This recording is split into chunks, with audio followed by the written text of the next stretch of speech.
Hey everybody, I hope you're doing well, and thank you all so much for joining me again to watch my whiskey wandering videos.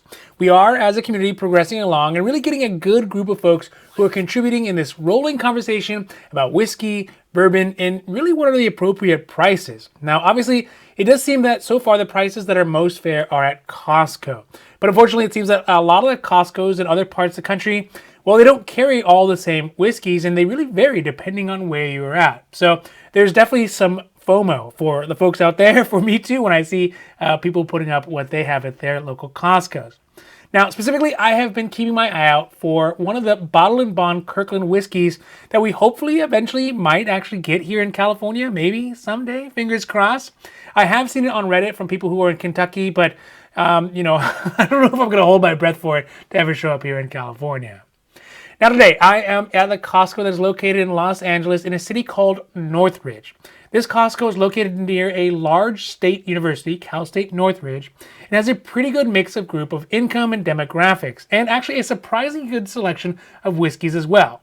So today in this Whiskey Wandering, I'm going to talk about the Four Rouses Single Barrel, the Wilderness Trail Bourbon, and the Nikka Days Whiskey, and look at the reviews as well as do a brief price comparison. Now, before we get to though, if you like these little videos of me whiskey shopping at Costco, please don't forget to like and subscribe. That way you can get updates when my newest videos get put up.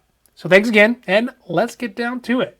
All right, so first up to bat is the Four Rouses Single Barrel. Now, honestly, I have started to see this whiskey kind of all over the place, or maybe it's just me starting to notice it now, but I see it at Total Wine & More, I see it on people's whiskey collection shots on Reddit, and now at this Costco in Northridge. And really, it gets pretty good reviews from both the professionals as well as us lowly amateur drinkers as well.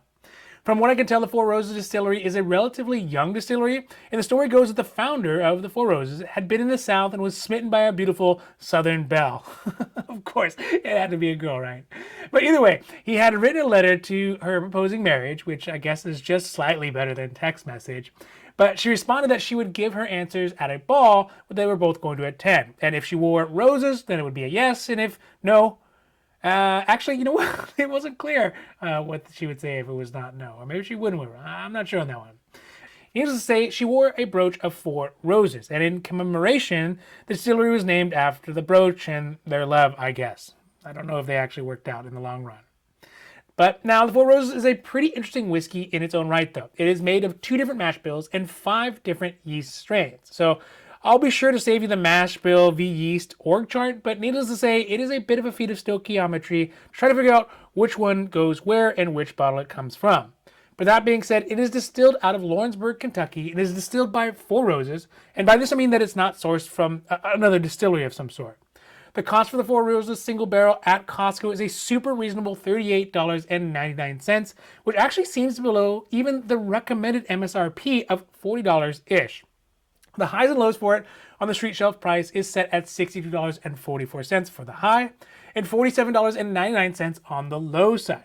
This means that on the average street shelf price, it's at $55.22. So if you do end up getting it at Costco, that means you'll save $16.23 in cash or 29.39% in percentage, which is not too bad. The ABV on the Four Roses Single Barrel is at a stiffening 50%, which means that you're going to get a good kick in the pants when you get to that second and third glass of it. The tasting notes on the Four Roses mention things like caramel, toffee, pear, apple, cinnamon, and describe it as a medium viscosity and has a flavor that is reminiscent of dusty old books, which sounds interesting for sure. Furthermore, the review scores are very, very favorable for the Four Roses at a very good 90 points. So I think that part of the justification for the higher score, of course, on the Four Roses is 1, it is relatively accessible year-round. 2, it's not overpriced, so the MSRP of $40 if you can get it around that area. And it has a flavor that is immediate, although it's listed here as not saying that it's very deep. So at first, I have to admit that my whiskey snobbiness had sort of shown through on this whiskey initially, giving it a sort of short history that in the kind of gimmicky story that it's had. I admittedly poo-pooed it at first. But given the reviews and the prices, I think that if I do see this one again, I will try to pick up at least 1, if not 2 bottles of it moving forward. Now, the next interesting whiskey that I saw on this trip was this Wilderness Trail Small Batch. It's interesting because it's not regularly available at Costco, but definitely has the appearance of a sort of I don't know how you say it, like a new age whiskey. There's a specific category of like new age whiskey looking whiskeys. I mean, there are traditional whiskeys, for example, and there are new whiskeys that try to play on that traditional whiskey iconography, like the Calumet. But this one definitely is not hiding its new ageiness. At least that's what I thought when I saw it.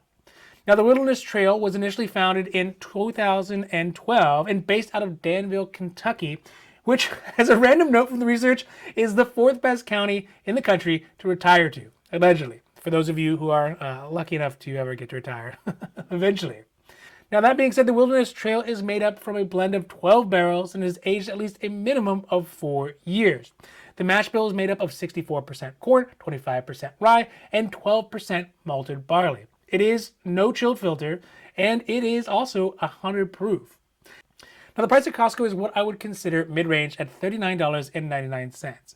But if you are going to get it at the street shelf price, the price can range from the high of $59.99 to the low of $49.97. So not too big of a range difference. The average price between the two would be set at $54.98. That's on the street shelf price.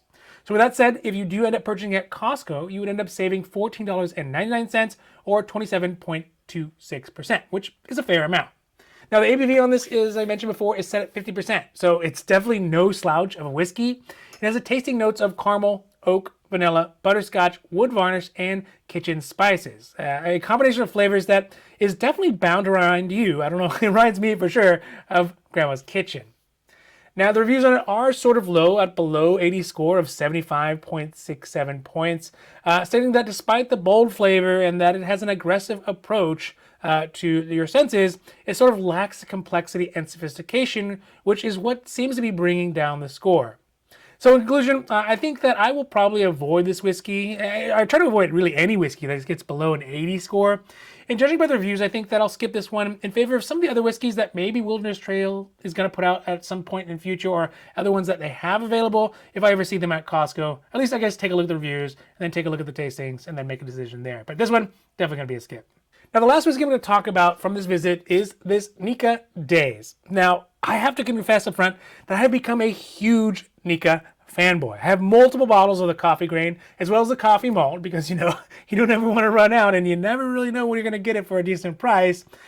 So with that being said, you know what? The Nikka Days, it just does not excite me that much. It is meant to be a daily drinker. It's not really meant to be an exciting whiskey from Nikka. Sort of the first steps in the Cursus Sonorum of Nikka, or rather kind of the first steps in a Nikka journey. But for me personally, having jumped up a few levels in their line of whiskeys, I just can't seem to get excited about this one. But that being said, again, this Nikka Days isn't meant to be exciting. It's meant to get somebody's foot in the door of this ever-increasingly elusive Japanese whiskey market. Of course, rather than those folks like me and many others who are desperately seeking out an age statement Nikka or even a Yamazaki or a Kushu or something that isn't priced at 3x over the MSRP. Now, the Nikka Days is still from the Nikka Distillery in Japan, so despite the price, it is still a quote-unquote Japanese whiskey and is the logical marketing destination for a company that has been really short-handed when it comes to producing other more expensive lines within their group of whiskeys. Nikka Days is really meant to fill those price gaps, and it does that reasonably well.